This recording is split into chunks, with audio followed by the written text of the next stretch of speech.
George, every time I hear your voice on the phone, I shudder. Well, I guess I have asked you to handle some rather out-of-the-ordinary matters for us. George, they have been so wild, crazy, impossible, I sometimes wonder if you ever issue a normal-type policy. Well, it's a very normal-type policy that I'm concerned about now, Johnny. It's the insured himself who has me worried. Okay, tell me all. His name is Joseph, spelled with an F. Joseph Hentler. He's an inventor, among other things. His invention is what we've insured. It's a device, I guess you'd call it, for making some kind of boron-based compound. Boron-based? The sort of thing the government is vitally interested in for its airplane and rocket fuel. Oh? No kidding. I think you'd better run over here and let me tell you about it. Can you? Right away? When you put it that way, George, yeah, I think I'd better. I'm on my way.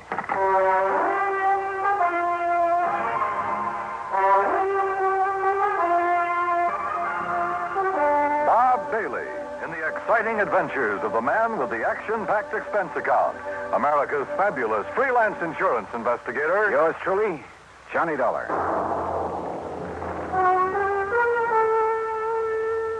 And now, Act One of yours truly, Johnny Dollar.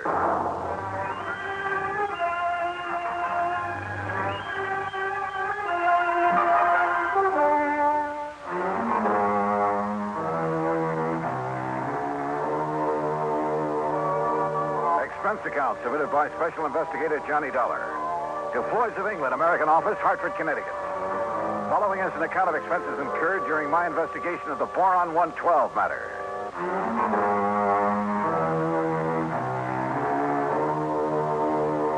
Expense account item 1, $1.10 cab from my apartment to George Reed's office.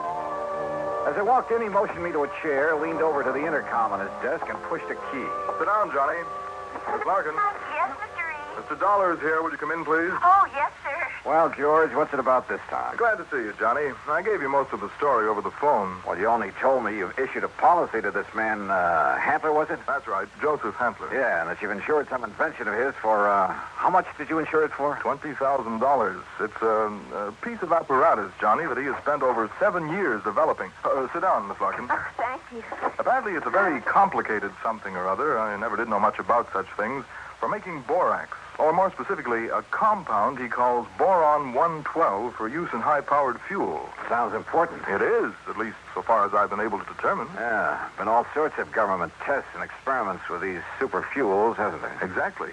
Many things formerly used purely as explosives, remember this, Johnny, many things formerly used as explosives are now being developed as fuels. Well, the perfect example is atomic fission and hydrogen fission or fusion or whatever it is. Exactly.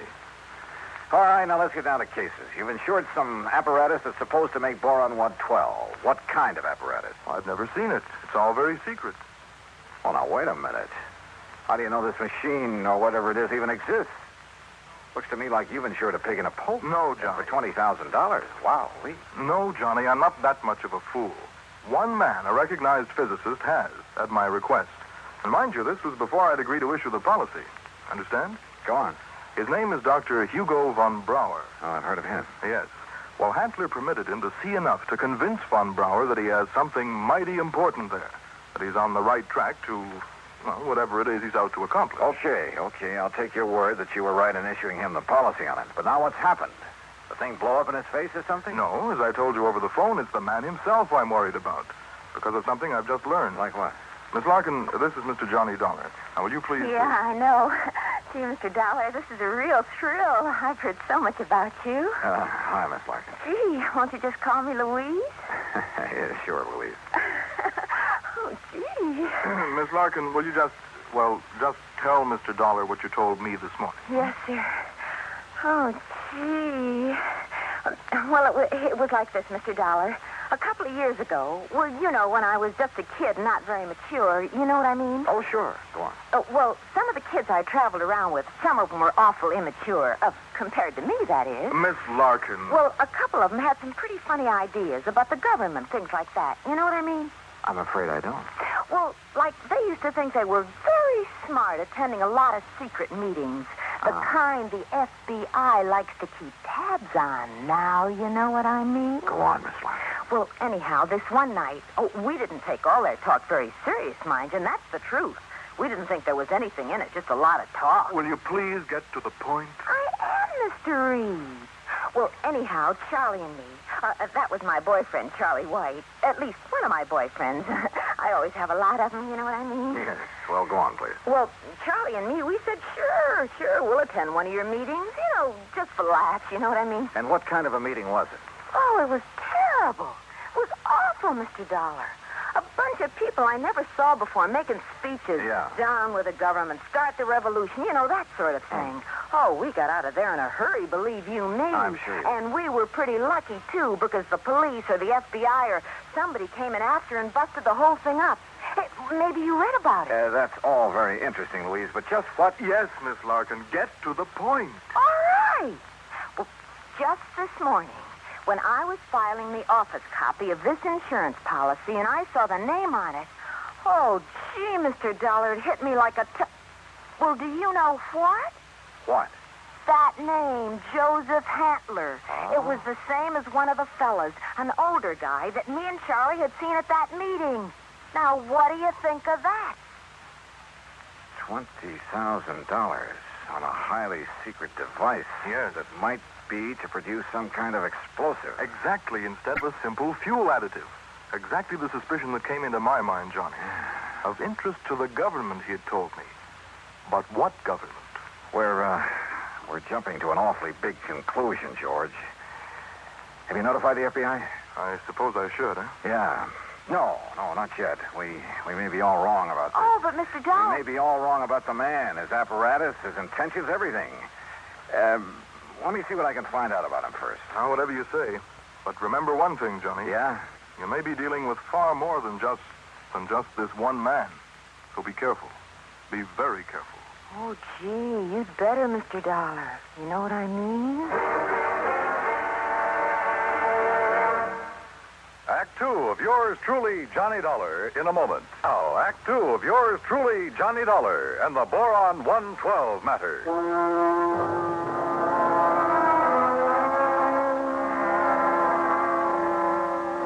Louise Larkin, secretary to George Reed at Floyd's of England, was certain she would recognize Joseph Hantler, the inventor who had ensured a secret process for making Boron 112. If, that is, he were the same Joseph Hantler she'd met at one time at a meeting of a subversive group. Expense account item 2, $50, deposit on a rental car. In it, Louise and I crossed the Connecticut River to East Hartford, went south to Hockenham on Route 2, then south and east on a seldom used gravel road that took us a few miles to the edge of a stream called the Salmon Branch. There in a little grove of trees, we found a windowless concrete block building, the so-called laboratory of Joseph Hantler. Gee, those directions Mr. Reed gave us were pretty good, weren't they? Yeah. Hantler certainly picked himself an isolated spot. Come on. Boy, this is exciting, isn't it? Now, just remember what I told you. If this is the man you met at that party line meeting, don't appear to recognize him. Just give me a slight nod to say yes or no. Yeah, but what if he recognizes me? Yeah, we'll cross that bridge when we get... Stop right where you are. Do you not see the signs on the fence? Keep out, keep out. Yeah, Johnny, it's him. You're sure? Yeah, gee. Where did you hear me? I'd like to talk with you, Mr. Hantler. It is Dr. Hantler. Who are you? My name is Dollar, insurance investigator. And who is this woman? Just a friend of mine. So, what do you want with me? Well, I want to see the machine, the apparatus that Floyd's of England has insured for you. No, you may not. I'm engaged in highly secret work here. Work that is worthy only of my own great talents as a physicist, chemist, and inventor. Work for the government. Yeah? What government? What are you talking about? The United States government, of course. Suppose you let me see whatever contract you may have with them. I let you see nothing. I have no contract. Oh? And I do not have any patent on my converter. And why? Because either one would reveal the secret of this amazing device before I can turn it over to the government of this fine and glorious country. Yeah, sure. So that is also why I will not permit either you or anyone else to see inside of my laboratory. So leave. Immediately. Go. Get out of here. Dr. Hantler, if you'll just let us... No. Do you understand me now? Mr. Dollar. Oh, hey, now, wait a minute. What's that thing for? You are trespassing on my private property. If I shoot you, I am within my rights. Now leave. Now! Do you hear me? Come on, Louise. Gee, yeah. And do not come back here. You hear me? Never. Same man, huh? Oh, he sure is. And gee, that gun he pulled on you, I was scared, you know what I mean? Yeah, I know what you mean. Well, what are you going to do, Mr. Dollar? You know something, Louise? I'm not sure. But I was sure by the time we get back to Hartford. I took Louise back to George Reed's office. George was out to lunch, but I stopped long enough to telephone an old friend of mine, Lee Houck, at the local office of the FBI. Asked him to meet me for a bite to eat. Sure, Johnny. How about the Hearthstone? Anywhere you say. 1 o'clock? I'll be there. Well, Yeah, I know what I'd do, Johnny. what, Louise? I'd tell the FBI. That's exact. Yeah, well, we'll see. I know what Charlie would do, too. Charlie? My boyfriend, I told you, Charlie White. Oh, yeah. Well, I'd better be on my way. He'd go out there and he'd kill that crazy old man. Well, Johnny, he just hates those people who are conspired to overthrow the government. Hey, look, tell George when he gets back to the Ever office. since we got drugged into that awful meeting of those awful people, why, he hasn't even seen those guys that persuaded he and I to go there that night. Louise. He says if he ever does see any of them, boy, what he'll do to them. Yeah, I'm sure. Now, look, I got to keep a luncheon date. Tell George Reed when he comes back that I'll see him later, huh? Then I'll see you again, Johnny, huh? Hadn't you better answer that phone? Huh? Oh, yeah. Oh, goodbye, Johnny. See you. Lloyd's of England. Oh, Charlie. Hey, Charlie, what do you think's happening? Who I've been talking to? My dream man.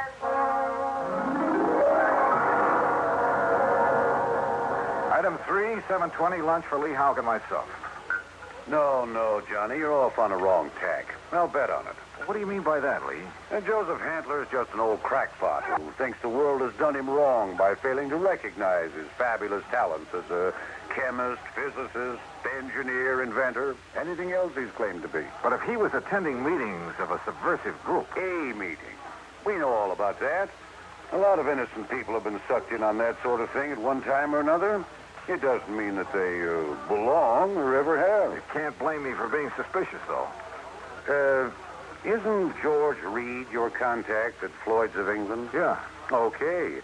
Even his kind of dumb little secretary, named Louise Larkin. I know the girl. Even she was at one of those meetings before we cleaned him out of town. Not much gets by you boys. With one of her boyfriends, Charlie somebody or other.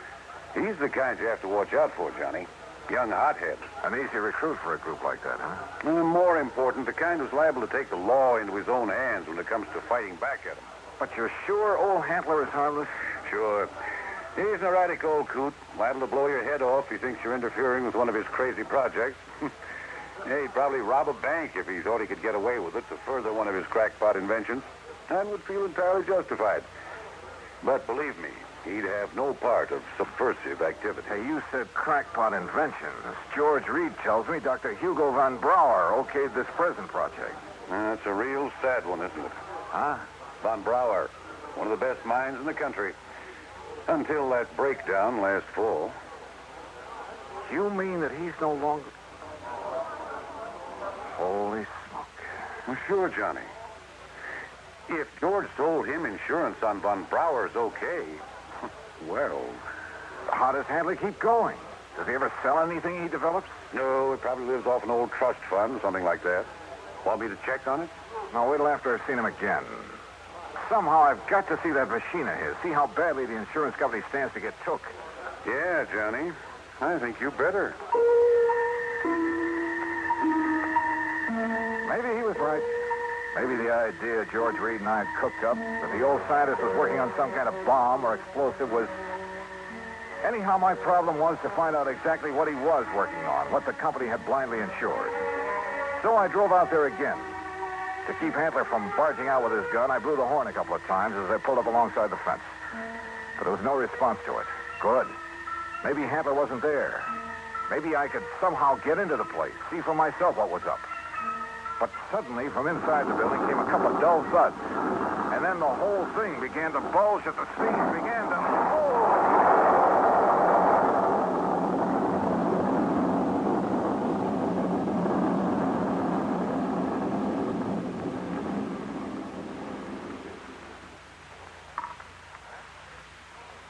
Act 3 of yours truly, Johnny Dollar, in a moment. 3 of yours truly, Johnny Dollar, and the Boron 112 matter.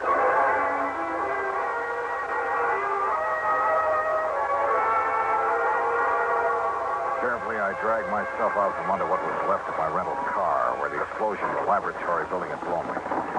Pushing aside a few chunks of concrete, bits of lumber that had landed on me. And I saw them coming down the road toward me from a car parked in the trees to the side. Louise Larkin, a big, husky football player type who looked as though he could stand a good bath and a shave. Well, served him right. That's all I got to say, Louise. Any guy plotting against the United States, murder's too good for him. Oh, gee, Charlie, it sure looks like he's done for now. He must have went up with the building. Yeah, and it served him right. Oh, gee, there's not a thing left of this laptop. Oh, Hello, Louise. Mr. Dollar. Yeah, that's right.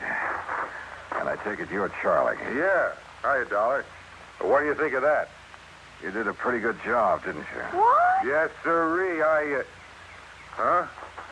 What are you talking about? Was he still inside?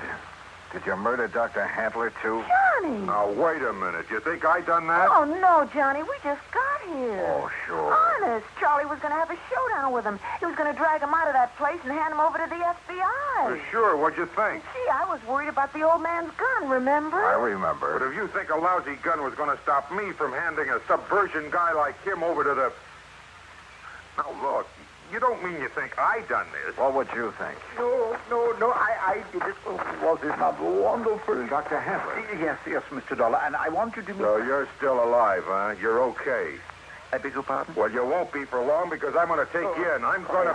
Quiet. Mr. Dollar, my good friend, Mr. Dollar. Huh? I want you to meet this gentleman from the commission in Washington. Commission? D.C., Washington. Dr. Bernard Steiner. The Dr. Steiner? Yeah, but of course. I've heard of you, and now it's nice to meet you, Mr. Dollar. This final test, it was proof. It was final, all right. Yes, it was all the proof I need. We observed the buildup of the explosion from the top of yonder hill. The proof of what? That Dr. Handler has finally come up with a controlled power source in his boron compound of inestimable value to the country's rocket program. So, I am a great man at last. Oh, why he calls it Boron 112, I'll never know. Well, because it was experiment number 112 with my wonderful converter process. What else? Hey, if you're from Washington, mister, I am, young man, and I assure you the government will take over Dr. Handler's process immediately. Well, I'll be doggone. I don't get this. Neither do I, honey. Well, what about the converter, as you call it? Did that go up with the building? Yeah, but of course. And now I can build for the government a big one. Big enough to serve this glorious country of ours. Yeah, sure. But you'll expect the insurance company to pay for the one you deliberately blew up. Me? Dr. Joseph Handler? No, never. I am a great man now. I am above such petty things. I tear up that policy. I do not want their money because now I am a great man.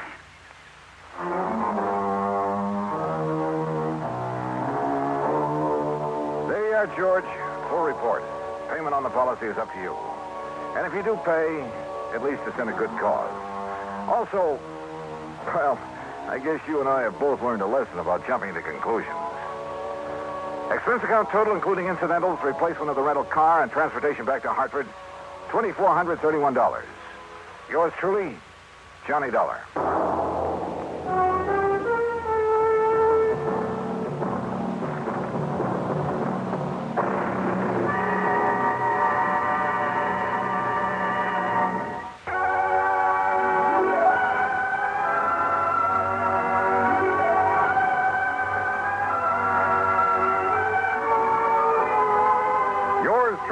Johnny Dollar, starring Bob Bailey, originates in Hollywood and is produced and directed by Jack Johnstone, who also wrote today's story.